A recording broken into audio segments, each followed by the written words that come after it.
అందరికీ నమస్కారం. నా పేరు గీతా మాధురి. ఈరోజు నేను నేర్చుకున్నాను ఎంఎస్ వర్డ్లో ఏంటంటే బయోడేటాని టైప్ చేసుకొని బయోడేటాని సెలెక్ట్ చేసుకొని Ctrl+B Ctrl+U క్లిక్ చేస్తే అండర్లైన్ బౌల్డ్ వస్తుంది. అండర్లైన్ బౌల్డ్ సెలెక్ట్ చేసాక నేమ్ టైప్ చేసుకొని మనకి ఈ పులి స్టాప్స్ అన్నీ ఒకే వేలో రావాలంటే ఇక్కడ లెఫ్ట్ ట్యాబ్ అని క్లిక్ చేసుకోవాలి. అలాగే నేమ్స్ కూడా ఒకే వేలో రావాలంటే లెఫ్ట్ ట్యాబ్ అని మళ్ళీ క్లిక్ చేసుకోవాలి.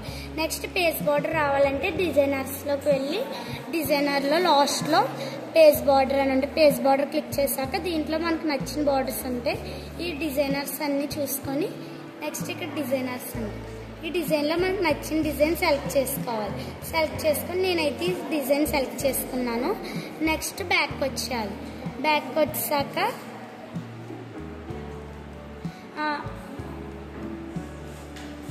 ఇన్సెట్లోకి వెళ్ళి ఫోటో టైప్ చేసుకోవాలంటే ఇన్సెట్లో షేప్స్ అని ఉంది. షేప్స్లో క్లిక్ చేశాక ఇవన్నీ మనకు నచ్చిన షేప్స్ మనకి ఏ షేప్ కావాలంటే ఆ షేప్ క్లిక్ చేసుకొని ఇక్కడ పెట్టుకోవాలి. దాంట్లో ఫోటోని క్లిక్ చేసుకుంటే మన ఫోటో అక్కడ వస్తుంది. నేను చేసిన వీడియో చూడండి. Thank you for all.